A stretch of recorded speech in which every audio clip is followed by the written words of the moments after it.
And many people today are interested in what the answer is to our dilemma in the world. And from a spiritual standpoint, I believe that the answer to that dilemma is really getting out in society and representing Christ. Not just having a bunch of dead, dry religion, but really having the character of God developed in our life, walking in the fruit of the Spirit, which the Bible says there's no law that can come against the fruit of the Spirit. You see, when we walk in love, it's impossible for people to really find anything wrong with you. They may try for a period of time, but love will melt the hardest, coldest heart. But it has to be real love. So I'm calling this tonight, what is true love? You know, there's magazines, true love, true romance. So I guess if there's true love, then there must be an untrue love. And if there's true romance, there must be an untrue romance. So the kind of love that is no good is the kind we talk about that has no action to it at all. It's just a conversation, it's just a sermon, but when it comes down to really putting it to work in our daily lives, then we back off from that. And you know what? There's a lot of stuff to learn to really be a powerful Christian. I've got thousands of messages that I've preached, and they're all vital and they're all good. But you know, some days when I just feel like, man, Lord, I don't know if I'm doing it all. There's this message and that message and this one and that one, another one. I just center back to walk in love. If you just walk in love, you're going to cover all the rest of them. Amen. Love God. Love your neighbor as you love yourself. That just keeps it simple for me. So for the last good number of years in my life, I have tried to focus more than anything else in my personal life on loving people and everybody that I get around in my personal life, because believe it or not, I don't live in the little box. I do have a personal life. They let me out of the TV screen occasionally. People are amazed when they see me somewhere. It's like I'm not supposed to be anywhere but in that box. But I do have a personal life. And in my personal life, I try to make it my business to add value to everybody that I come across. And I'll tell you the truth, in the natural, I'm not a real outgoing, friendly person. I'd much rather stand in front of a crowd of 1 million people than try to get to know one person. I'm not afraid of people, but I'm just, that's just the way I am. I'm not like a sanguine, real friendly. We go out to eat, and Dave is talking to the waitress about where do you go to school, and what are you taking in school, and where'd you come from, what are you going to do with your life? And I'm like, Dave, can we order the food, eat it, and get out of here? And he's like, well, I just want to be friendly. And I'm telling you what, Mike, the pastor that was up here, he can get on an elevator, and by the time he gets off, have a friend. So I'm just letting you know that it doesn't have to be your natural gift. That's not, my natural bent would be to go out in society, go shopping, do my stuff, just not say much to anybody, just do what I wanted to do, get the job done, get it over with, and go back home. But I have learned that I can affect people's lives just by being friendly.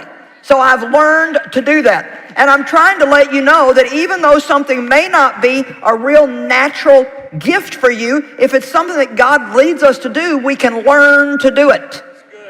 Amen? Amen? Amen?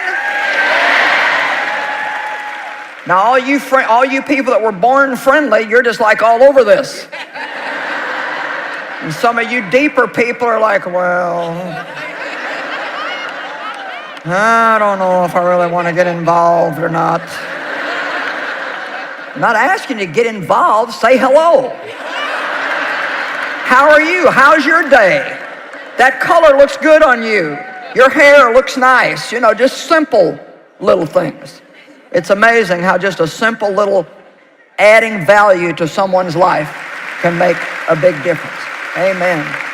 What I'm talking to all of us about tonight, and If there's anybody in the room who thinks you don't need this, you can throw your share back at me, because I'd just be happy to preach this to myself. I need this. Every time I teach on love, every time I restudy on love, it builds me up and reminds me that this really is one of the most important things that we can possibly do in our lives. And it's not always in big things. Many times it is in small little things, like smiling at somebody or saying hello or telling somebody, you know, I've noticed that you've been here for several years. I bet you really work hard. You know, one day I was in a bathroom and I noticed a lady in there emptying the trash, and I'd seen her a few times. And so I took some money out of my purse and gave it to her. And I just said, you know, I'm sure that you really work hard, and a lot of times you don't really get, you know, the appreciation that you need. I shoved the money in her hand and just took off. A little bit later, she came chasing me into the shoe department, telling me how much it meant to her and how it was just so amazing. And you know what? People are hurting in the world. And they're hurting a lot worse than you think you are. There's always somebody, no matter how bad we're hurting or no matter how bad we've got it, there's always somebody that's got it worse than we do, and somebody that's hurting worse than we do. And just for the sake of God, we need to get out in the world and act like Jesus. How would Jesus treat these people as he came into contact with them? You know, we always talk about following in Jesus' steps. Well, sometimes we need to study his stops, because Jesus always stopped for hurting people.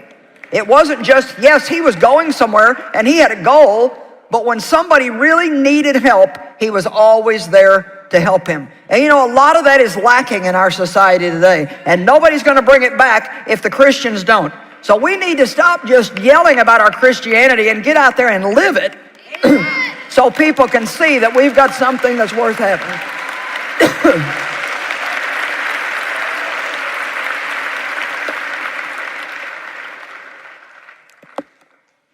The Bible teaches us in 1 Corinthians 14:1 that we are to pursue this love.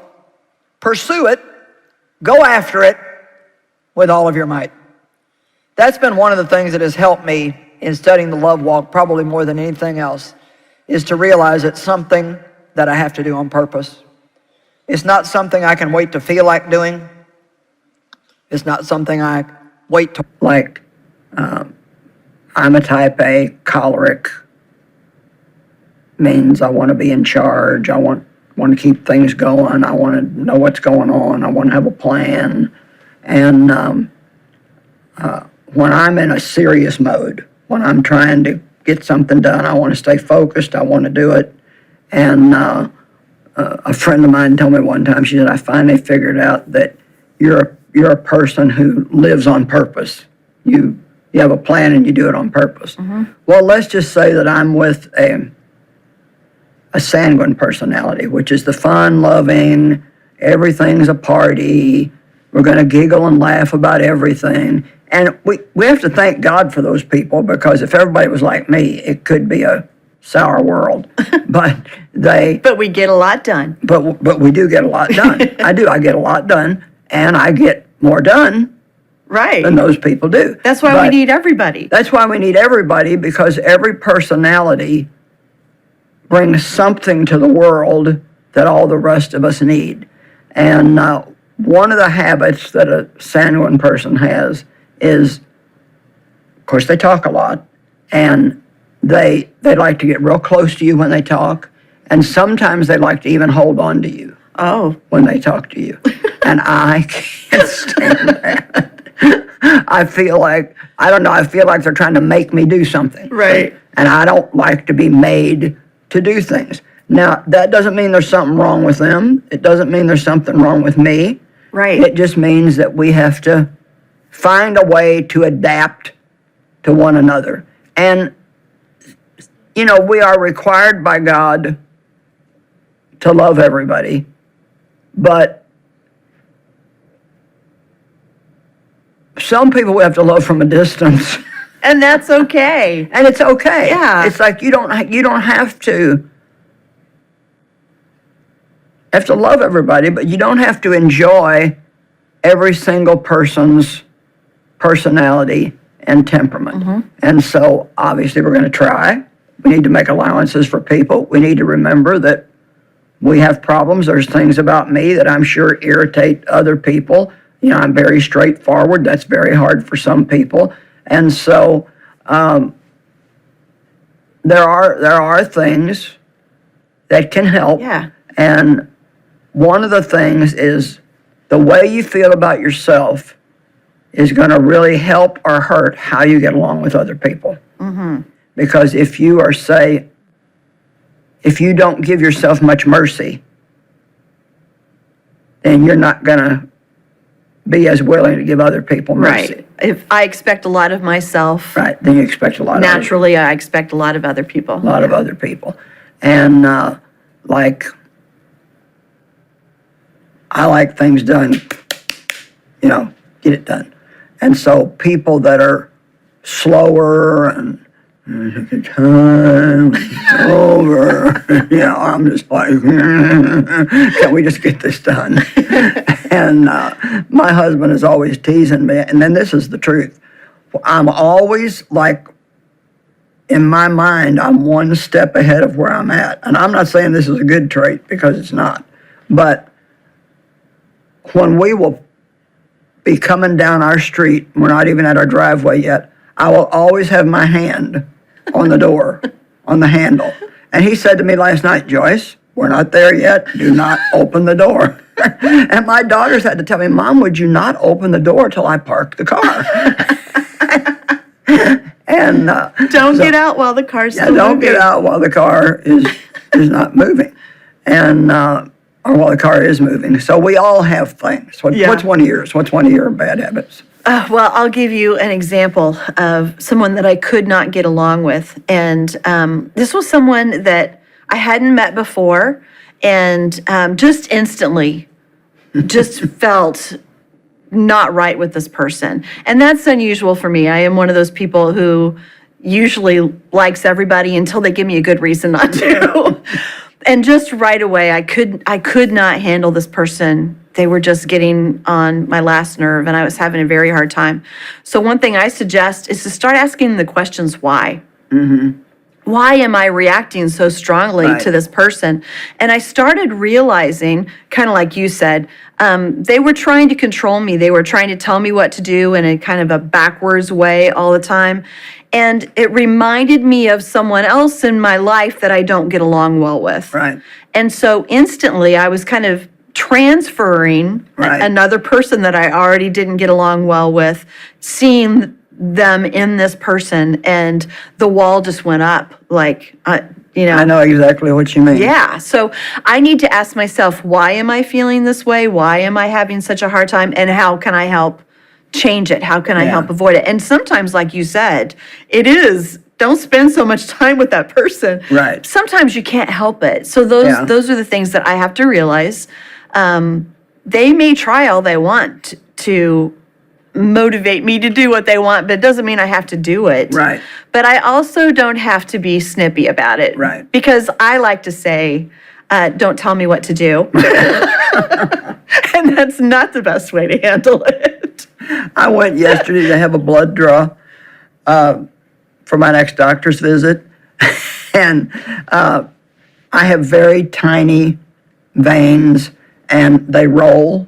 And so I told the lady ahead of time, I said, I've got really tiny veins, and they roll a lot, so I'm just letting you know this may not be easy.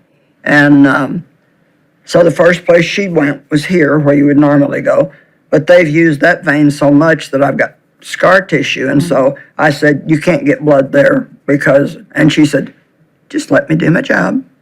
And I said, I waited, and then I said, you know, they normally get it right here. She's, just let me do my job. Just let me do my job.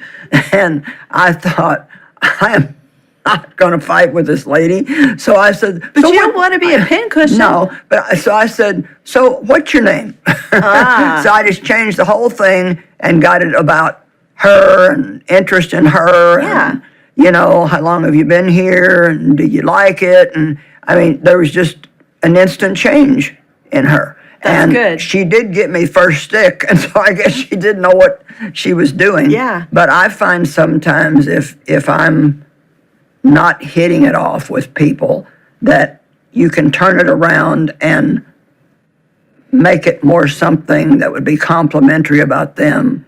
And there's hardly anybody that will dislike you if you're making them feel good about yourself, about themselves. Yeah.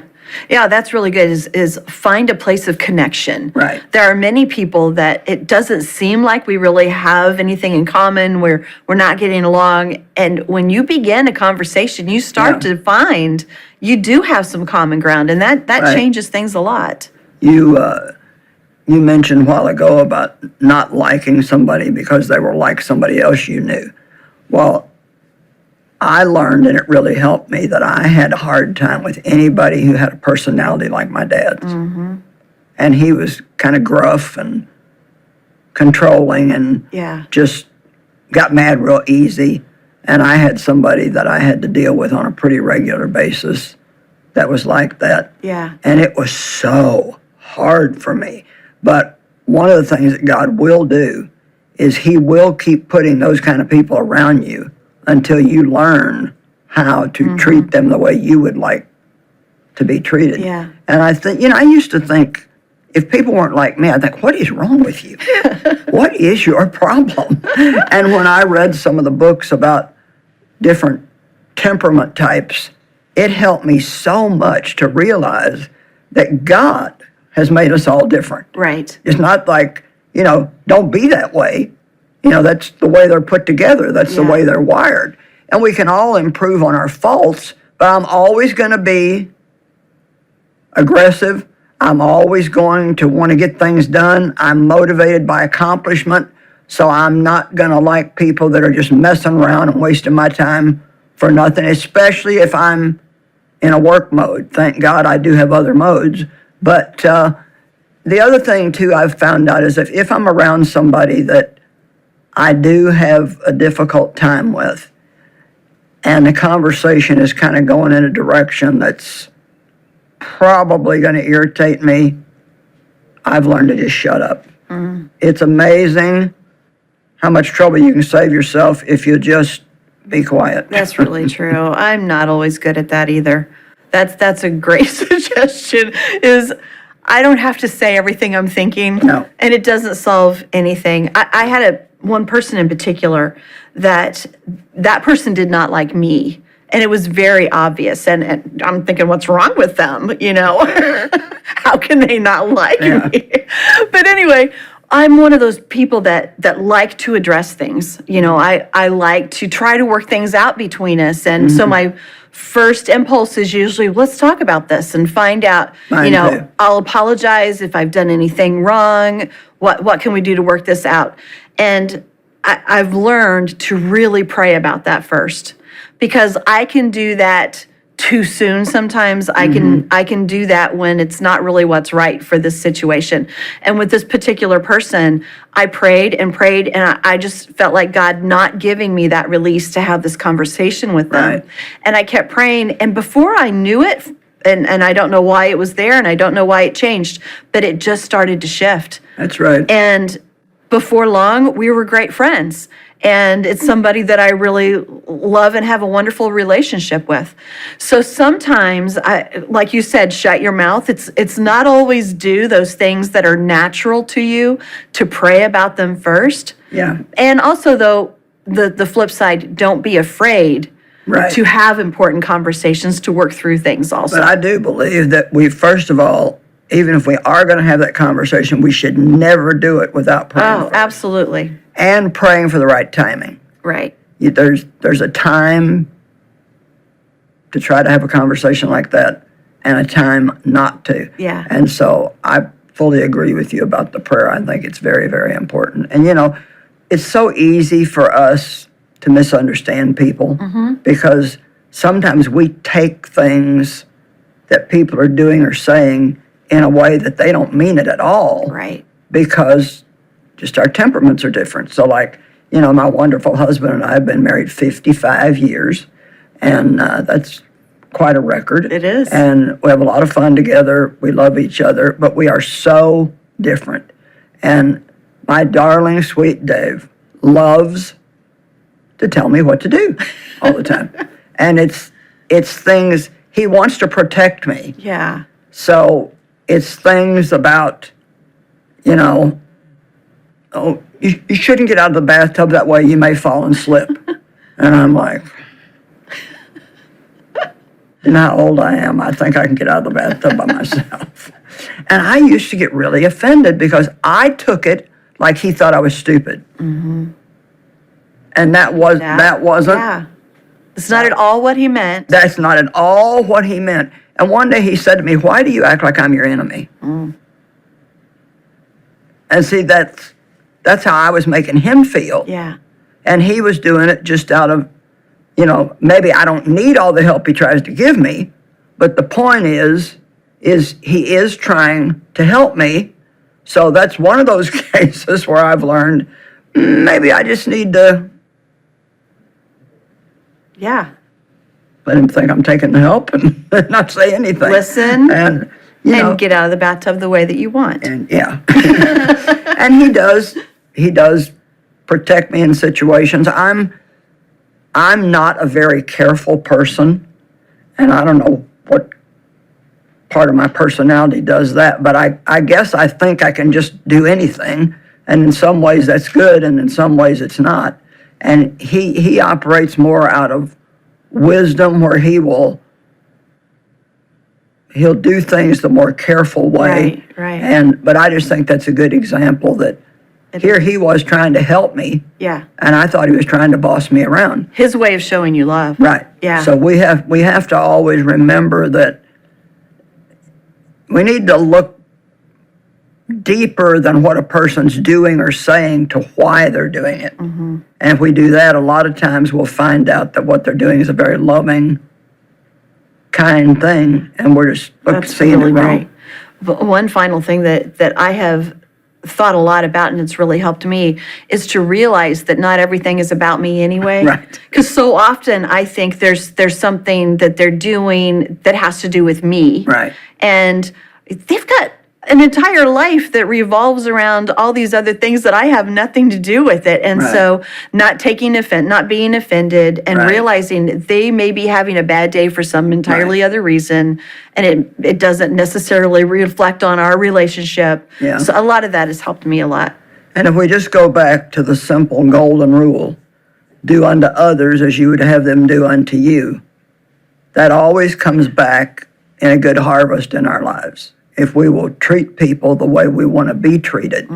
And I just feel like saying again, because I think it's such a key part of this, is if you're having a difficult time in a conversation, turn it to being interested in them and what their life is like, and compliment them, make them feel good about themselves, and people will Sincerely care about them. They will sincerely like you if Yeah. you sincerely care about them. Yeah.